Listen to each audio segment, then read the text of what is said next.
Border Gavaskar ট্ৰফীত শোচনীয় পৰাজয় এতিয়াও মানি ল'ব পৰা নাই BCCI। ভাৰতীয় ক্ৰিকেটাৰে বিদেশ ভ্ৰমণৰ সময়ত লগত নিব নোৱাৰিব পত্নী পৰিয়ালক। গৌতম গম্ভীৰেও মেনেজাৰ গৌৰৱ আৰোৰাক ভ্ৰমণৰ সময়ত লগত ৰাখিব নোৱাৰিব। বৰ্ডাৰ গাভাস্কাৰ ট্ৰফীত শোচনীয় পৰাজয়ৰ পাছতেই কঠোৰ BCCI। 10 বছৰৰ পাছত বৰ্ডাৰ গাভাস্কাৰ ট্ৰফীত ভাৰতীয় ক্ৰিকেট দলৰ অষ্ট্ৰেলিয়াৰ বিৰুদ্ধে শোচনীয় পৰাজয় এতিয়াও মানি ল'ব পৰা নাই ভাৰতীয় ক্ৰিকেট নিয়ন্ত্ৰণ বোৰ্ডে, যাৰ বাবে ক্ৰিকেটাৰসকলৰ বিৰুদ্ধে অধিক কঠোৰ হৈছে BCCI। বৰ্ডাৰ গাভাস্কাৰ ট্ৰফীত যশপ্ৰীত বুমৰাহৰ বিপৰীতে প্ৰতিজন ক্ৰিকেটাৰেই ব্যৰ্থ হৈছিল।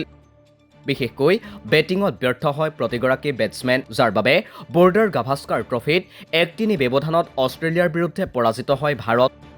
ইয়াৰ পাছত BCCI খেলুৱৈসকলৰ বিৰুদ্ধে কঠোৰ সিদ্ধান্ত লোৱাৰ কথা চিন্তা চৰ্চা কৰিছে। ইণ্ডিয়া টুডেৰ এক প্ৰতিবেদন অনুসৰি ক্ৰিকেটাৰসকলৰ পৰিয়ালৰ সদস্যসকলক অনাগত দিনত বিদেশ ভ্ৰমণত লগত থাকিবলৈ দিয়া নহ'বও পাৰে। 45-দিনীয়া ভ্ৰমণ হ'লে হয়তো 14 দিন পৰিয়ালৰ লোকক খেলুৱৈসকলৰ লগত থাকিবলৈ অনুমতি দিয়া হ'ব।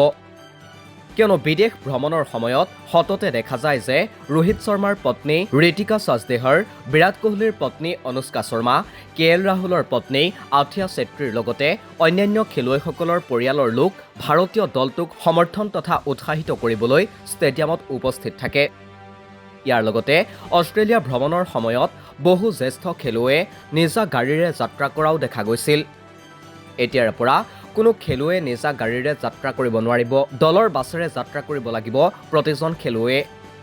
শেহতীয়াকৈ মুম্বাইত অনুষ্ঠিত হোৱা BCCIৰ বাৰ্ষিক সাধাৰণ সভাত এই সিদ্ধান্তসমূহ গ্ৰহণৰ বিবেচনা কৰা হৈছে।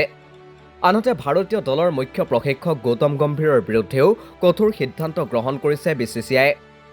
অষ্ট্ৰেলিয়া ভ্ৰমণৰ সময়ত মুখ্য প্ৰশিক্ষক গৌতম গম্ভীৰৰ মেনেজাৰ গৌৰৱ আৰোৰাক টীম ইণ্ডিয়াৰ সৈতে যাত্ৰা কৰা দেখা গৈছিল।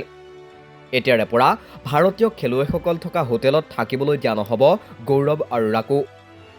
VIP বক্সতো বহিব নোৱাৰিব গৌতম গম্ভীৰৰ মেনেজাৰগৰাকীয়ে। লগতে ভাৰতীয় ক্ৰিকেট দলে যাত্ৰা কৰা বাছেৰে যাতায়াত কৰিব নোৱাৰিব গৌৰৱ আৰোৰাই। ইণ্ডিয়ান এক্সপ্ৰেছৰ এক প্ৰতিবেদন অনুসৰি ভাৰতীয় খেলুৱৈসকলৰ দৰমহা কৰ্তনৰ পৰামৰ্শ প্ৰদান কৰিছিল। যদি কোনো খেলুৱৈৰ প্ৰদৰ্শন ভাল নহয় তেন্তে খেলুৱৈজনৰ দৰমহা কৰ্তন কৰিব, অৰ্থাৎ জবাবদিহি কৰিব খেলুৱৈসকলক। ইয়াৰ একমাত্ৰ উদ্দেশ্য আছিল খেলুৱৈগৰাকীৰ নিজৰ দায়িত্বৰ বিষয়ে সচেতন কৰা। অৱশ্যে এই বিষয়ে এতিয়াও সিদ্ধান্ত লোৱা নাই ভাৰতীয় ক্ৰিকেট নিয়ন্ত্ৰণ বোৰ্ডে। এতিয়া লক্ষণীয় হ'ব BCCIৰ এই সিদ্ধান্তসমূহ ভাৰতীয় ক্ৰিকেটাৰসকলে গ্ৰহণ কৰে নে নকৰে। স্পৰ্টছ ডেস্ক ৰিপৰ্ট, দি ক্ৰছ কাৰেণ্ট।